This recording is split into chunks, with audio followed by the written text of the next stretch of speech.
So I'm here today to give you a list of 10 essential thrillers that I recommend everyone reads when they're trying to get into this genre, or if you're already in the genre, just looking to round out your reading so that you have more knowledge of the foundation of some of the classic tropes that we see over and over again in new releases. And before I get further in, of course, a big disclaimer, this video is not meant to be gatekeeping. You do not need to read these books in order to be a real reader or anything like that. I just thought it's really fun. I enjoy videos like this. I enjoy watching and filming these kind of things. And I just thought it would spark some good conversation. I'm going to try to stick with actual thrillers, so you will notice that certain books or authors like Agatha Christie, the Sherlock Holmes novels, and all of those will not necessarily be listed here because I think those are more mysteries, and I'm going to try to avoid horror, but there's definitely some overlap between those genres, and we'll get into it soon enough. Let's get started. And I think I should mention that these are not necessarily a list of 10 of my favorite thrillers, although there definitely is some overlap there. Instead, these are simply just books that I think have a lot of influence over the genre today. Some of them are older, some of them are newer, but all of them are very iconic and really give you insight into different subgenres and such. And I am going to go through these books chronologically, starting with the oldest. So the first book I want to talk about is The Talented Mr. Ripley by Patricia Highsmith. This is a literary classic of the genre. We follow a man named Mr. Ripley who gets the opportunity to go to Europe. His family sends him to go check on this friend, and when he is there, he is very jealous of his friend Dickie's lifestyle and his relationships, and just is very excited to see what it is like to have money in Europe. And he gets some terrible ideas, things ensue, and the story goes from there. This is one that is pretty well known because of the movie, but I went in completely blind and I really loved it. I think that is one that is very impressive to read for the age that it's written, is that it holds up very well to a modern reader like myself. I loved Mr. Ripley as a character. He's quite the personality, and it's just a story about a bad man trying to get away with things, and there's a lot of question over the years about how people feel about him as a character. Is he a sociopath, a psychopath? Is he just a con artist or just someone trying to get a different edge? And I think he's just a really delightful character, and again, I think it's such a great foundation of the genre. It holds up so well, and I highly recommend it. Next, let's talk about Psycho by Robert Bloch. This is a thriller book that definitely crosses over into horror. In the story, we follow a young woman who is racing through the night in her car. She stops at this old motel, and little does she know there is a very iconic personality there who is running the hotel along with her mother, who has some terrible ideas, and the story ensues from there.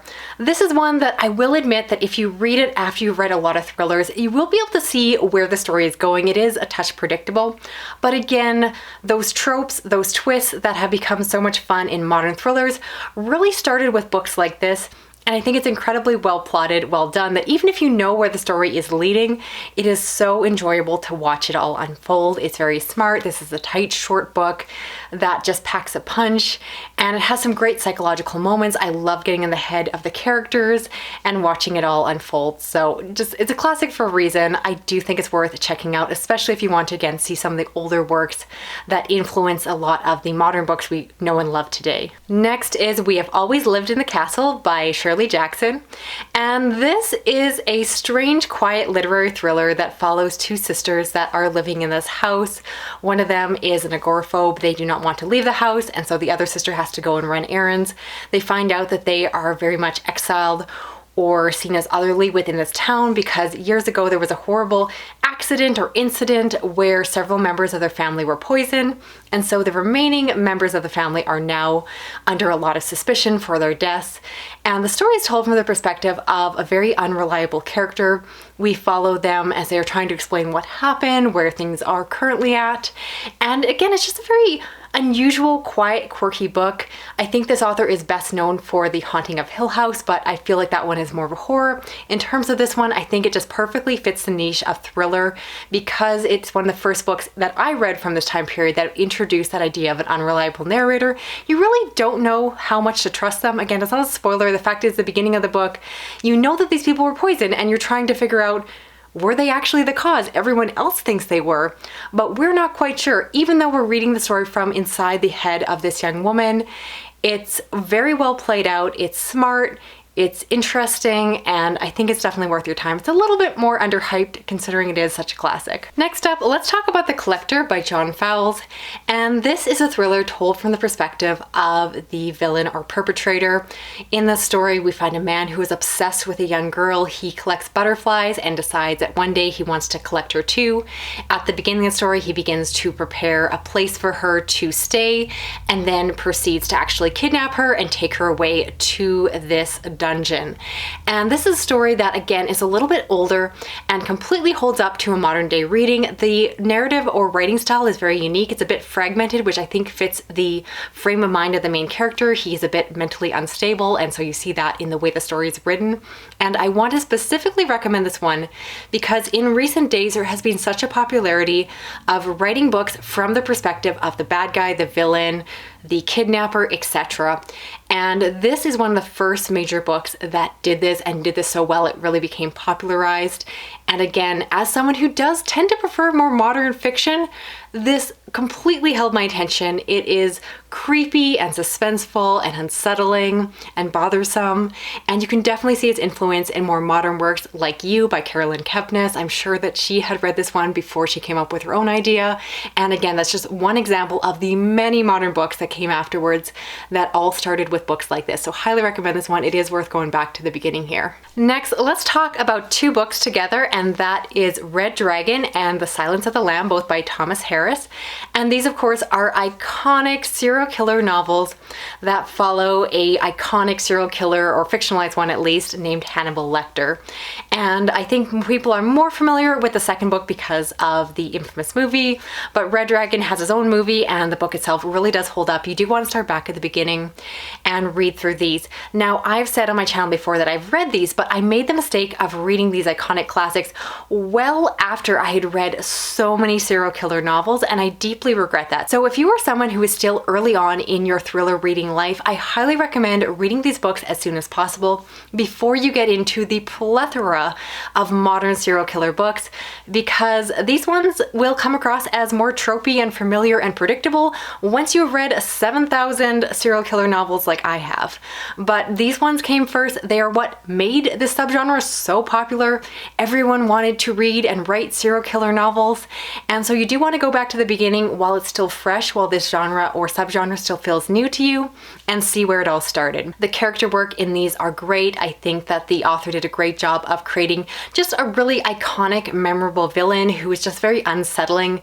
Even those who haven't read the book know who this person is because of all the adaptations, and I really think that it's worth going back to the beginning and seeing kind of what started this craze, because it's such a popular subgenre, and I definitely get why. Next up, let's talk about Misery by Stephen King, which I think you all know, but just in case, it's following a writer who has an accident, and a nurse comes and saves him and brings him into her house to take care of him. She is a huge fan of his work and encourages him to write her a novel. And of course, you find out that she's also psychotic and is keeping him there against his will. This is a book you have to read if you're going to find out the foundations or beginnings of this very classic setup and trope. I have read so many books like this since then that clearly are making nods back to the original work, and this is a case where I do think that the original work completely holds up, even if you've read a lot of the spin-offs or adaptations or different books that played off that idea. The original work still stands on its own and does not feel tired. It's just one of Stephen King's best books, in my opinion, and it's totally worth your time. So I think it's great to actually go and check out the original work, because again, if you read a lot of modern thrillers, you're going to see this plot stolen and borrowed over and over again. And if you haven't read the original one, you really need to change that. Now, moving up towards the present day, let's talk about The Girl with the Dragon Tattoo by Stieg Larsson. This is a translated work that is told over a few perspectives. One is this journalist who at the beginning of the story is publicly shamed and gets his opportunity to go and investigate this girl who went missing many years ago on this island. Essentially, it's a closed mystery because there was no way for people to get on or off the island during the point in time when she disappeared.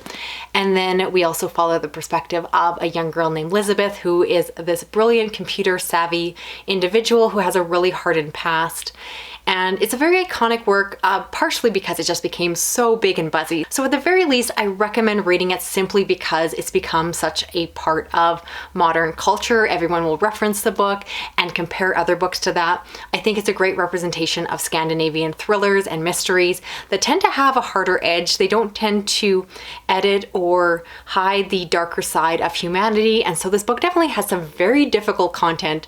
I am almost surprised how popular this book is, considering how difficult some of those chapters are to read. Huge content warnings for sexual assault and all the terrible things that can happen to a woman. And that is really what a lot of this book highlights, but in a very smart, savvy way, where you get to see how this woman grows from this awful, awful experience and takes some revenge. So I love this book because it does introduce a lot of readers to that Scandinavian style of writing. And I think I've seen so many books since then do similar things, not necessarily as well. So again, you want to go back to the original work, which is, in my opinion, a slow burning start.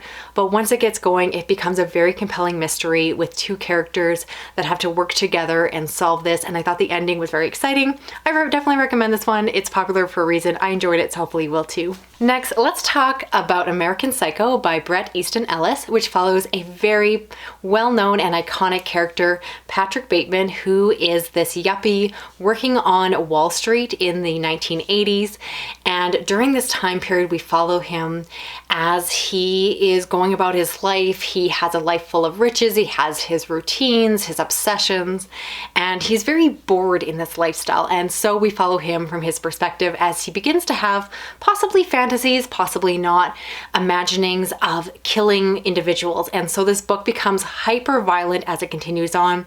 It's very psychological in nature because, again, we as the reader are trying to determine what is actually happening, and we're giving clues and hints along the way, and a lot is left up to our decisions about how we feel about this book. I think it's incredibly smart. It makes some great conversations about this higher class culture, and just this yuppie culture in general is very interesting how it's commented on. And I want to recommend this one because obviously it's very hugely popular and it has a lot of references, especially with the movie.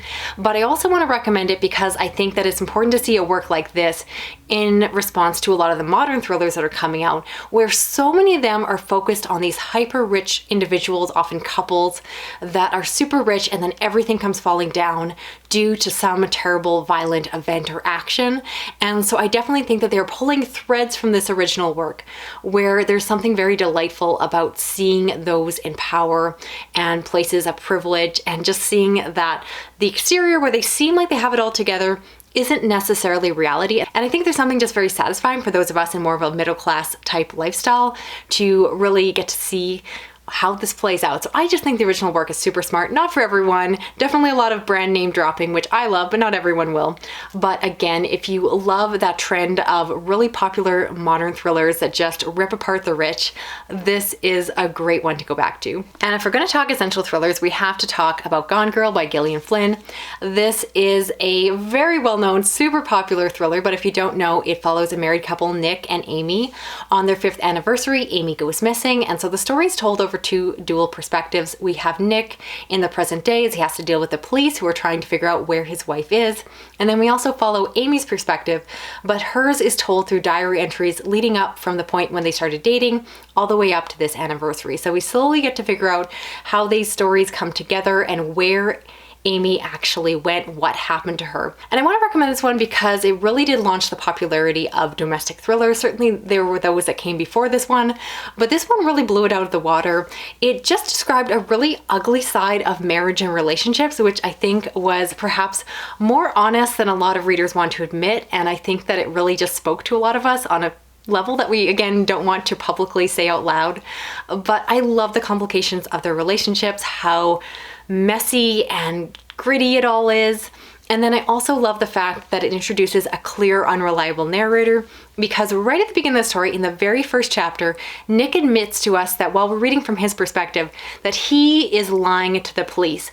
And so we know immediately that he is not telling the truth, but even though the story is told partially from his perspective, he doesn't give us all the information up front, which makes for an incredibly engaging narrative experience, and I just loved it. Since then, so many authors have tried to recreate that, some more successful than others, and so I do think that this is really the gold standard when it comes to that unreliable narrator, because the author is able to make it so clear that people are not telling the truth without giving away too much to the reader. I think a lot of us kind of know the different twists and turns because of the movie and the popularity of this book, but if you haven't read it, I really encourage you to do so before you get spoiled, because it is so good to experience it for yourself. And finally, I cannot round out this video for essential thrillers without mentioning at least one Japanese thriller, because if you haven't experienced one, you need to, because they are dark and brutal and definitely have a different feel than the traditional North American and UK-based thrillers that we typically read today.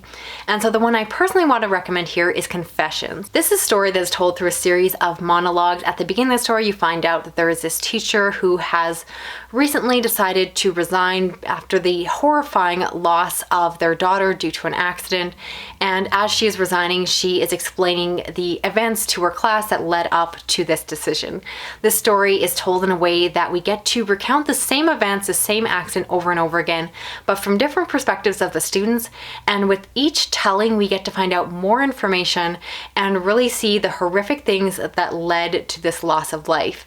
And every single chapter, every single section just gets more and more horrifying. This book is absolutely dark, like pitch black dark. It has no redeeming characters. There is no one who is likable and the lovable protagonist. If you're looking for that, you won't find it here. I think this book is so representative of what people love about Japanese thrillers, because they are harsh and dark and unflinching. And this one is just memorable. It's one that I read many years ago and cannot stop thinking about, because that ending was something else.